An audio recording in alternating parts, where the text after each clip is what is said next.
Salut, c'est Erna, artiste gospel. Emzo Fefe, artiste gospel. Et ensemble, on forme le groupe The Family.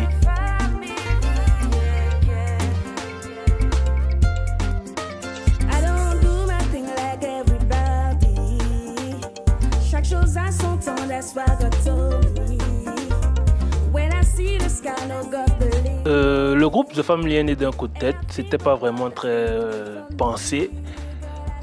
Juste qu'on a décidé de... Parce qu'à la base, on chantait ensemble, on n'avait pas encore un nom. Et à un moment, on a compris qu'il fallait se donner un nom et on n'a pas trop réfléchi.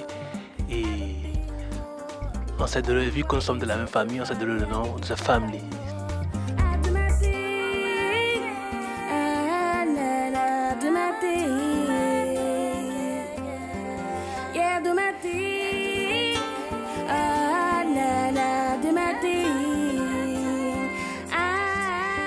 On a choisi de faire la musique gospel parce qu'il faut d'abord noter qu'avant de faire la musique gospel, on faisait la musique urbaine.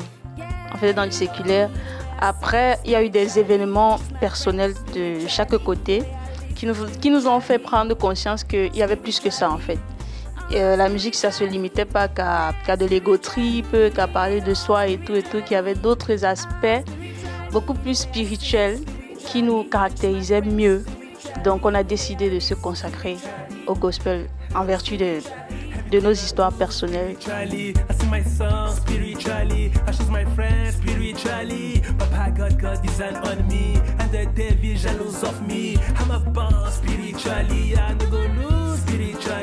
Ils sont trop loin de moi, Angie. J'ai pris le dessus sur eux, non. Pourquoi s'attarder au bien? J'ai des mots qui de le mal, oui, j'ai fait. Le registre de The Family, c'est beaucoup plus afrobeat, rap, afropop.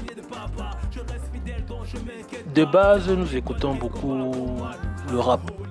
De base, on écoute le rap. De base, on a commencé dans ce registre-là, le rap.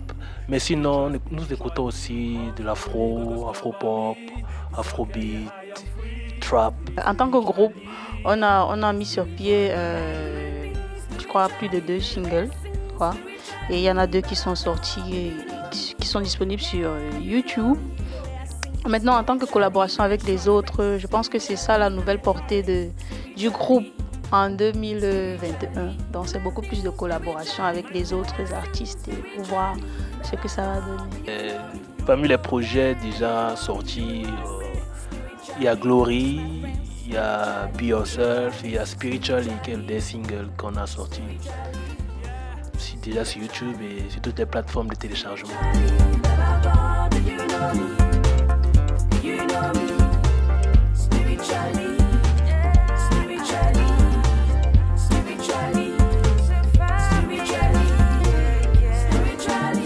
La musique gospel camerounaise, déjà, il faut le dire, c'est un secteur qui est en train d'évoluer. C'est plus comme il y a de cela 5 ans ou 6 ans où c'était pas trop ça. On voit beaucoup d'évolution, on voit beaucoup de jeunes qui se lancent dans le truc, on voit beaucoup de jeunes qui osent aborder d'autres styles comme de l'afro-trap, du rap gospel, de l'afro-pop gospel et tout. Donc voilà, c'est un regard qui est vraiment prometteur et on n'est que fiers, on est fiers de faire partie de ce mouvement-là. Nous sommes pour le fait que la musique gospel, déjà le gospel c'est l'évangile. Et l'évangile n'a pas de restrictions, tu vois, selon ce que je sais, parce que la Bible dit allez et faites de toutes les nations des disciples. On parle de nations, on ne parle pas de quartier. Donc ça veut dire que tu dois quitter de la dimension de l'église pour aller toucher quelqu'un qui est hors de l'église, parce que tout le monde ne part pas à l'église et tout le monde a besoin de ça. Donc si c'est au bar que tu vas tu vas les prendre. Non, le gospel aussi a sa place dans ces milieux-là. Le gospel trouve sa place partout. Chacun c'est moi, j'écoute beaucoup plus le rap. Il y a le jeune David Okit que j'écoute beaucoup ces temps-ci. Il y a Dena Moana qui a du répondant. Ce sont les 2 que j'écoute beaucoup ces temps-ci. Mais sinon, il y en a tellement. Il y a beaucoup d'artistes gospel que j'écoute. Il y a Big Chi, il y a le psalmiste que moi j'écoute beaucoup. Il y a la jeune Indira ici au Cameroun que j'écoute aussi. Ils sont nombreux, comme on a dit. Il y a l'autre là, tu as oublié, celui qui a les cheveux là. KS Bloom. Voilà.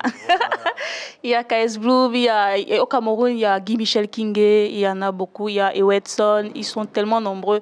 La nouvelle génération, comme l'ancienne génération, on écoute tout. Tant que c'est du gospel et que c'est bien fait, on écoute. Faut y croire. Faut y croire, faut pas douter.